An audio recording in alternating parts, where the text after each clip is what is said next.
కేసీఆర్పై అనర్హత వేటు వేయాలి, వీలైతే ఆ పార్టీ గుర్తింపును రద్దు చేయాలి, ఫోన్ ట్యాపింగ్తో ప్రతిపక్షాలపై సైబర్ దాడి, రాధాకిషన్ వాంగ్మూలమే ఇందుకు నిదర్శనం, కేసీఆర్ను ఇంకా ఎందుకు అరెస్ట్ చేయట్లే, బీజేపీ జాతీయ ప్రధాన కార్యదర్శి బండి అంటూ చూస్తా ఉన్నాం. ఆ తర్వాత 800 కోట్ల కుంభకోణం ముమ్మాటికి నిజం, ధాన్యం టెండర్లపై బహిరంగ చర్చకు సిద్ధమా, డిఫాల్ట్ మిల్లర్ల జాబితా ఎందుకు బయట పెట్టారు, ఏపీలో ఏప్రిల్లో సెటిల్మెంట్ మీటింగ్ వాస్తవం కాదా, టీపీసీసీ ఎలా తెచ్చుకున్నారో నాకు తెలియదా, ఉత్తమ్ వ్యాఖ్యలపై బీజేపీ నేత ఏలేటి ధ్వజం అంటూ చూస్తూ ఉన్నాం. నిన్న కూడా చెప్పిన నేను, ఏలేటి అన్న ఈ మధ్యకాలంలో బాగా గట్టిగా మాట్లాడుతున్నాడు. ఈ కాంగ్రెస్ వాళ్ళు చెప్పారు కదా చాలా సందర్భాల్లో, రేవంత్ రెడ్డి పైసలు పెట్టి కొనుక్కున్నాడు అనేటువంటి మాట, ఇక అదే ఆయన కూడా చెప్తా ఉన్నాడు. ఇగో ఫోన్ ట్యాపింగ్లో బీఆర్ఎస్ అధినేత మాజీ సీఎం కేసీఆర్ పాత్ర ఉన్నట్లు స్పష్టమైన ఆధారాలు ఉన్నప్పటికీ కాంగ్రెస్ ప్రభుత్వం ఆయన్ను ఎందుకు అరెస్ట్ చేయట్లేదని బీజేపీ జాతీయ ప్రధాన కార్యదర్శి ఎంపీ బండి సంజయ్ ప్రశ్నించారు. బీఆర్ఎస్ హయాంలో ప్రతిపక్షాలపై సైబర్ దాడి జరిగిందని విమర్శించారు. తక్షణమే కేసీఆర్ను అరెస్ట్ చేసి విచారణ చేపట్టాలని ప్రభుత్వానికి విజ్ఞప్తి చేశారు.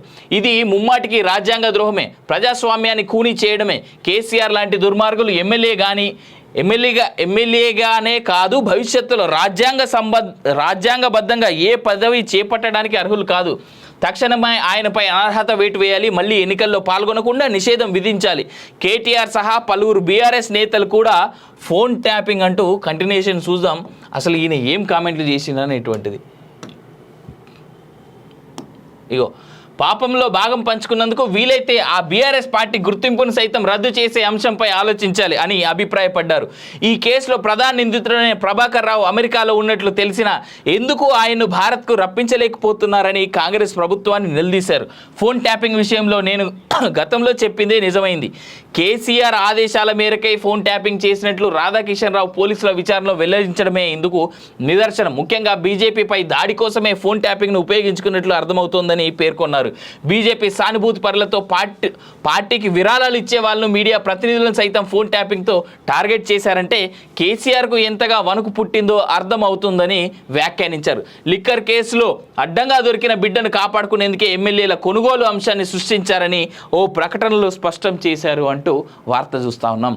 సో ఎట్లా చూసుకున్నా కానీ మనం ఇందాకనే చూసినాం, కేవలం కవితను తప్పించేందుకే, కేవలం కవిత విషయాన్ని పక్కదో పట్టించేందుకే, కేవలం కవిత అరెస్ట్ కాకుండా లిక్కర్ కేసులో ఏదైతే కవిత లిక్కర్ స్కామ్ చేసిందో ఆ లిక్కర్ స్కామ్లో అరెస్ట్ కాకుండా చూసేందుకే, కవితను కాపాడేందుకే కేసీఆర్ కుట్రవన్నీ ఒక నక్కలెక్క, గోతికాడ కూర్చున్నటువంటి నక్కలెక్క కుట్రవన్నీ కేవలం కవితను రక్షించుకునేందుకే చేసినటువంటి దుర్మార్గమైనటువంటి అక్రమమైనటువంటి చర్యగా కనిపిస్తూ ఉన్నదే తప్ప ఇంకేం కనబడట్లేదు అనేటువంటిది వాస్తవంగా మనకి ఇక్కడ కనిపిస్తున్నటువంటి అంశం.